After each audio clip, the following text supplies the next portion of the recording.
Several persons were trapped on Saturday after a building under construction collapsed in the Sabon Lube area of Abuja. According to reports, about 40 persons were under the rubble of the building. Sympathizers and emergency responders are working to rescue those who are still under the debris. Now let's take you to Kano, where the State Independent Electoral Commission has declared the new Nigeria People's Party winner in all 44 local government chairmanship and councillorship positions. Chairman of KANSIEC, Sani Malumfashi, announced the result shortly after the conclusion of the local council elections. He mentioned that 6 political parties participated in the polls. The peaceful conduct of the exercise is a doubtless manifestation of public acceptability of the exercise in terms of credibility, fairness, and decency. 6 political parties participated, namely AA, AAC, ACOD, ADC, APM, and NNPP. According to the result already announced at the collation centers of all the 44 local governments, NNPP won all the 44 local government chairmanship and 484 councillorship positions contested. Earlier, residents went out to cast their ballot as Governor Abba Yusuf appealed to residents to remain calm, assuring that the newly elected chairman will work closely with the government to deliver the dividends of democracy. Ibrahim Issa has the details. Kano residents headed to the polls as organized by the Kano State Independent Electoral Commission (KANSIEC) for the local government elections. Across the 44 local councils, residents gathered to cast their ballots. Unlike general elections, these polls saw a relatively low turnout. Some voters and observers shared with journalists their hope for a free, fair and credible outcome. They are just thinking of not taking part in any election that will come maybe next. And we have seen the almost early arrival of the material. And secondly, it was people are being allowed to come and vote. Governor Abba Yusuf also cast his vote at his polling unit in Gwada local government area, greeted by enthusiastic supporters. The governor expressed satisfaction with the conduct of the election, urging residents to remain calm and promising that the newly elected chairman would collaborate closely with the government to deliver democratic benefits. I'm very much impressed with the turnout of the voters. And the message is that they should be rest assured that those that are elected will live up to expectation. Security was maintained by the Kano Road and Traffic Agency in partnership with local vigilante groups at most polling units. Although no violence was reported, videos surfaced online showing some youth tearing ballot papers at certain locations in the city. Vehicular movement was restricted throughout the day due to a government-imposed curfew. The Federal High Court had previously nullified the appointments of the KANSIEC chairman and members for their affiliation with the ruling New Nigeria People's Party (NNPP). However, the Kano State High Court later directed KANSIEC to proceed with the polls. With the election now complete, residents are eagerly awaiting the results. Ibrahim Issa, TVC News, Kano. And here in Lagos State, the House of Assembly says it has no plans to scrap the 37 local council development areas in the state. Chairman of the House Committee on Local Governments made this known during a one-day public hearing organized by the legislature. We have a report. Following the controversy surrounding the Supreme Court's judgment affirming financial autonomy of Nigeria's 774 local government areas and the recent move by the Lagos State House of Assembly to amend its local government administration law, reactions have trailed this development as there were notions that the Assembly may be gearing up to scrap the 37 LCDAs in the state on the grounds of the bill mooted by the lawmakers. For a second, This is the second public hearing held on the proposed local government administration law of the state, which the lawmakers noted is seeking to enhance how the third tier of government should be administered. It should be noted that due to the recent judgment of the Supreme Court granting autonomy to the 774 local governments in the nation, the House of Assembly is obligated to abide and act in accordance with the Supreme Court judgments. Seated are traditional rulers, legal luminaries, civil society organizations and other members of public, all eager to share their thoughts on the proposed law. We should be very careful in whatever amendment that we are doing. Any amendment in any way that affects that autonomy should no way be talked about at all. Just give them their resources.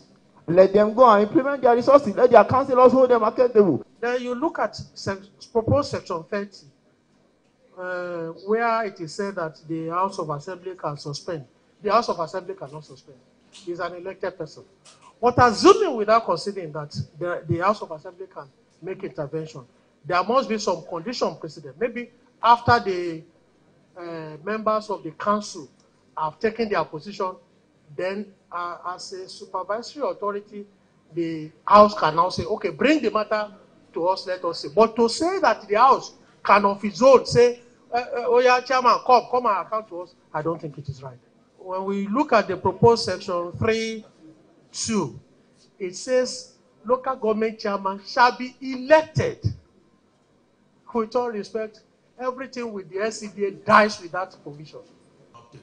Reacting to the bill, which contains 60 clauses, a Lagos-based lawyer, Muiz Banre, faulted some clauses in the bill, stating that the state governor has no power over council chairmen if they misbehave, which was immediately countered by a former lawmaker. The funding by the Constitution today and the Supreme Court judgment, they are saying that the only person that can deal with the fund of a local government in accordance with the law, that is in the manner deemed fit, is as between the chairman and vice chairman of the council and his ESCO and the councillors. Now again, if you look at subsection 4 of the same section that I said, that it can assign duty signed by the House, by any law of the House or executive directive of the governor. Again, this is very offensive of that decision of the Supreme Court.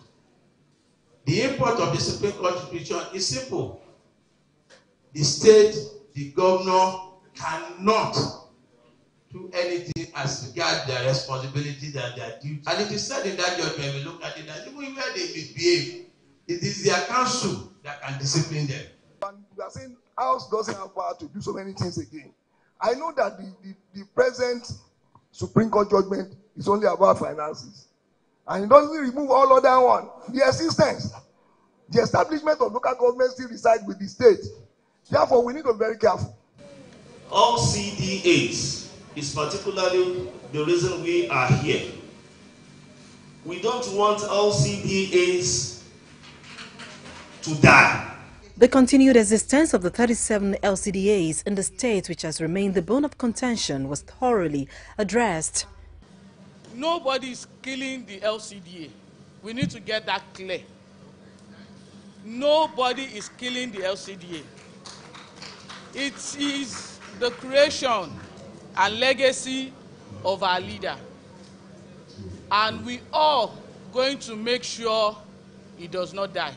So at this point, it is a call for every Lagosian to rise up and protect these LCDAs by reaching out to all our representatives at the national level. What we have to look at is, let's not confuse that judgment, which is very clear on a particular issue of financial autonomy, with other things like creation of local government. I think once we appreciate the fact that one Supreme Court judgment is talking about the creation of the local additional 37 being incoherent, and one other Supreme Court judgment is talking about the financial autonomy of the local government. We shouldn't mix them together. The pronouncement of the Justice of the Supreme Court is clear enough. It has handed over the financial autonomy to the local government. And because we also have a responsibility as an House of Assembly, as empowered by the Constitution, Section 7(1), we must adjust our law to reflect the pronouncement of the Justice of the Supreme Court. The lawmakers assured that every concerns raised and contributions made will be addressed.